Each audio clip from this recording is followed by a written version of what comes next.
7h39 sur Europe 1, c'est l'heure de la touche-âme, le regard décalé de Bertrand Chameroy sur l'actualité. Bonjour Bertrand. Bonjour Mathieu, attendez si vous permettez.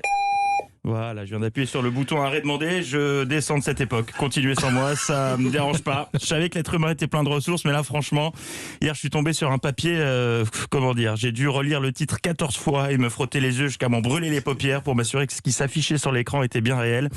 Article publié sur un site médical très sérieux, le titre « Non, il ne faut pas se mettre des cubes de bouillon dans l'anus ».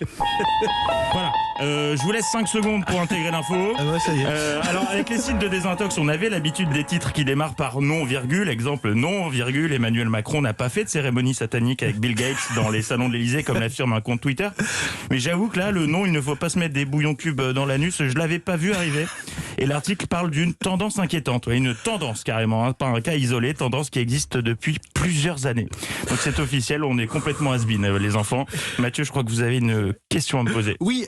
Pourquoi des gens s'inséreraient-ils des bouillons cubes ? Très bonne question Mathieu, que je vous aurais jamais imaginé poser. Hein. On va la garder pour les archives celle-ci. C'est une mode qui vient de la République démocratique du Congo et qui s'est répandue. L'objectif des personnes qui font ça n'est pas de ressembler à des mijotés de bœuf, mais d'obtenir des fesses plus bombées.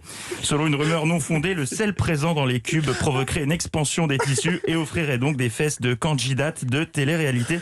En gros, comme le chantait Pierre Bachelet, au Knorr, c'était les curons. Pardon. Mathieu, après l'autotest hier, vous voulez peut-être faire une autre expérience en direct ?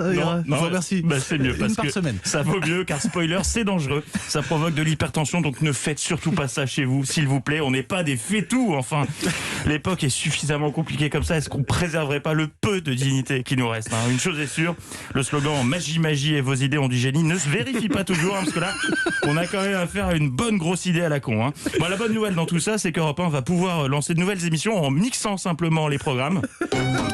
Dès ce week-end, Sans rendez-vous de Mélanie Gomez et Jimmy Mohamed fusionnera avec la table des bons vivants de Laurent Mariotte. Ensemble, ils vous expliqueront pourquoi s'insérer un bouquet garni n'est pas non plus une bonne idée. Allez, bonne journée sur Europe 1. Écoutez le monde changer, mais faites une pause de temps en temps pour boire un verre d'eau parce que ça va très vite. Hein. La touche-âme, c'est Bertrand Chameroy. Et c'est tous les matins à 7h40. Merci.